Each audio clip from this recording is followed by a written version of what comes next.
Que la paix soit sur vous toutes mes chères sœurs et mes chers frères. Nous nous retrouvons pour cette nouvelle assise spirituelle du mois de Ramadan. Une assise de partage et une assise de cœur à cœur pour vivre chaque moment du mois de Ramadan. Nous allons nous intéresser à un des signes de Dieu dans le Coran. Et le Coran est la lettre du Créateur adressée à toutes ses créatures sans exception.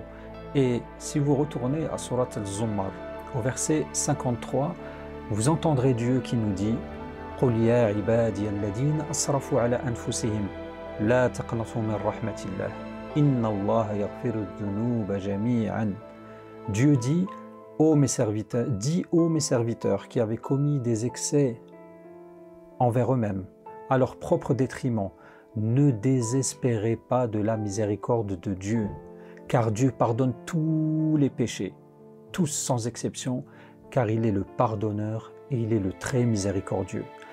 Nous allons terminer plutôt ces 10 premiers jours de la miséricorde de Ramadan, et le messager de la paix nous dit que les 10 premiers jours du mois de Ramadan représentent la miséricorde divine.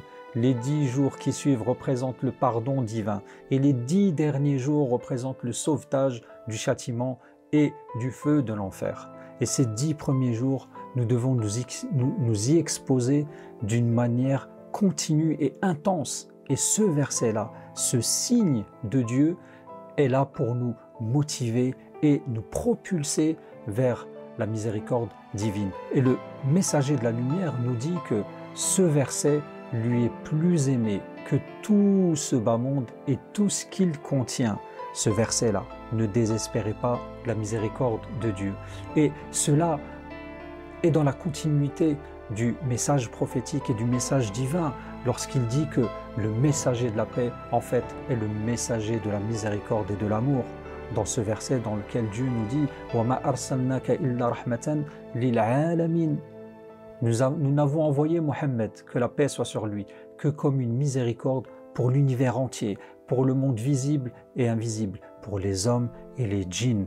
Mes frères et mes sœurs, en méditant ces paroles divines, qui sont des paroles de lumière, pour réveiller nos consciences, pour qu'elles aillent vers Dieu, pour qu'elles s'approchent de Dieu et qu'elles reprennent confiance en celui qui les a créées. Ne désespère pas, mon frère et ma sœur, de la miséricorde de Dieu, car Dieu regarde chacun de tes faits, de tes gestes, et il regarde l'intérieur de ton cœur pour y voir cet atome de bien que toi-même tu ne vois pas. Ce verset, mes frères et mes sœurs, est descendu dans un contexte bien particulier.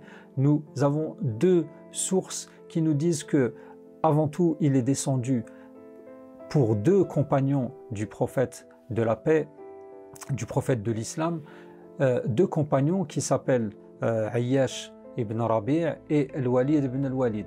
Ces 2 compagnons avaient nié l'islam. Ils étaient sortis complètement de l'islam. Et ils avaient tellement renié leur foi qu'après quelques années, lorsqu'ils ont entendu que les compagnons du prophète, que la paix soit sur lui, émigraient vers Médine, vers une terre de paix et de liberté, ils sont revenus au messager Mohammed, que la paix soit sur lui, pour lui demander de retourner à l'islam et de redevenir des musulmans. Bien sûr que le messager de la miséricorde les a acceptés, il les a accueillis avec un grand cœur. Bien sûr, on refuse jamais une personne qui demande à revenir à Dieu. Et ces personnes-là ont eu une espèce de honte devant les compagnons. Et cette honte-là et cette humilité, Dieu va révéler ce verset. Dis à mes serviteurs qui ont commis des excès envers eux-mêmes à leur propre détriment, ne désespérez pas de la miséricorde de Dieu.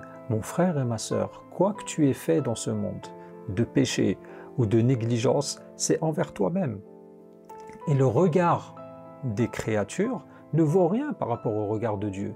Et la miséricorde de Dieu est bien plus grande. La deuxième source qui nous donne le contexte de la révélation de ce verset aussi, c'est l'histoire de cet homme que le messager de la paix nous raconte, cet homme qui faisait partie des peuples passés, qui était un grand adorateur et qui était dur et rigide et très strict avec lui-même, et par ce comportement faisait désespérer la miséricorde de Dieu à toutes les créatures qu'il le rencontrait. Cet homme-là va rencontrer Dieu à sa mort. Et à sa mort, il demande « Oh mon Dieu, quelle est ma place auprès de toi ?» Dieu lui répond d'une manière directe et il lui dit « L'enfer. Ta place est l'enfer. » Il lui dit « Mais mon Dieu, toute ma vie, je t'ai adoré et je n'ai cessé de t'adorer durement. » Et il lui dit « Par ce comportement, et par le fait que tu aies fait désespérer mes créatures de ma miséricorde, aujourd'hui, je te fais désespérer toi aussi de ma miséricorde et tu vas en enfer. » Mes frères et mes sœurs, nous devons bien nous rendre compte que Dieu nous aime plus que tout. Dieu t'aime. Et sa miséricorde, elle est écrite.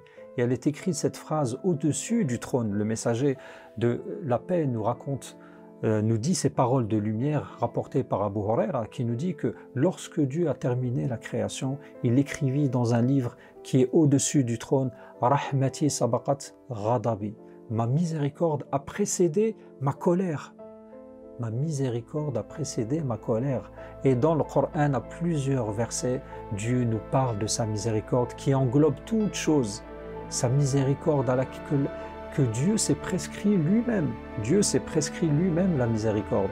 Et tous ces versets du Coran nous montrent que Dieu nous aime. Il nous a créés par amour. Et nous sommes là devant lui durant ces jours et ces nuits de Ramadan. Mes frères et mes sœurs, pour profiter de cette miséricorde qu'elle touche nos cœurs. Laissons ces pluies de miséricorde qui descendent. Simplement, nous avons à ouvrir nos cœurs et à lever nos mains et à nous prosterner durant la nuit et demander à être exposés à cette lumière et à cette miséricorde. Elles vont toucher notre cœur et elles vont toucher le fond de notre être pour laisser une plantation saine sortir avec de belles fleurs, de belles lumières, de belles couleurs, de belles odeurs pour aller toucher les gens qui nous entourent et qui nous fréquentent. Mes frères et mes sœurs, un des outils pour toucher cette miséricorde divine, mais tout simplement, c'est d'être bienséant envers Dieu.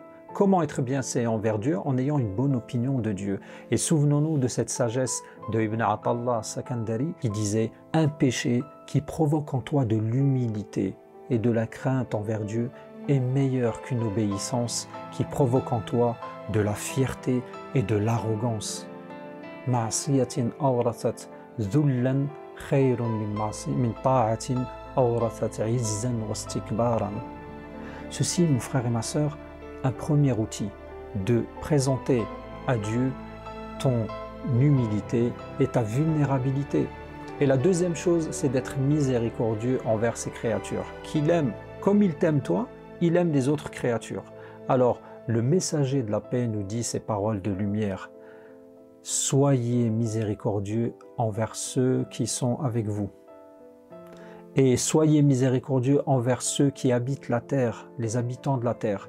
Et il vous sera fait miséricorde de la part des cieux et du Seigneur des cieux et de la terre. Mes frères et mes sœurs, cette miséricorde envers les êtres humains, elle n'est possible que lorsqu'on a goûté cette miséricorde divine, qu'elle a touché nos cœurs, qu'elle a imbibé nos cellules, qu'elle a imbibé notre esprit, qu'elle a imbibé chacune des parties de notre corps spirituel et de notre corps physique pour aller toucher les êtres humains. Et mes frères et mes sœurs, imaginez-vous, et revenons à cette histoire de Bishr al-Hafi, ce grand homme de Dieu, ce grand savant qui a rencontré, il sortait de la mosquée et il rencontre cet homme qui est ivre, qui est alcoolisé et qui mentionne le nom de Dieu dans un état pitoyable, dans un état de saleté physique où vous avez sa bave qui descend de sa bouche.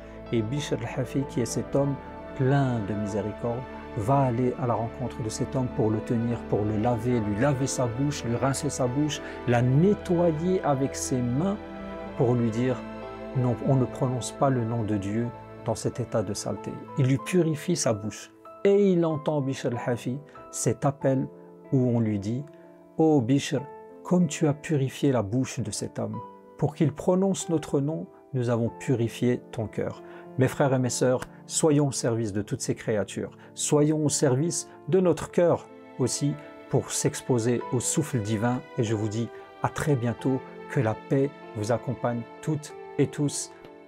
À très bientôt.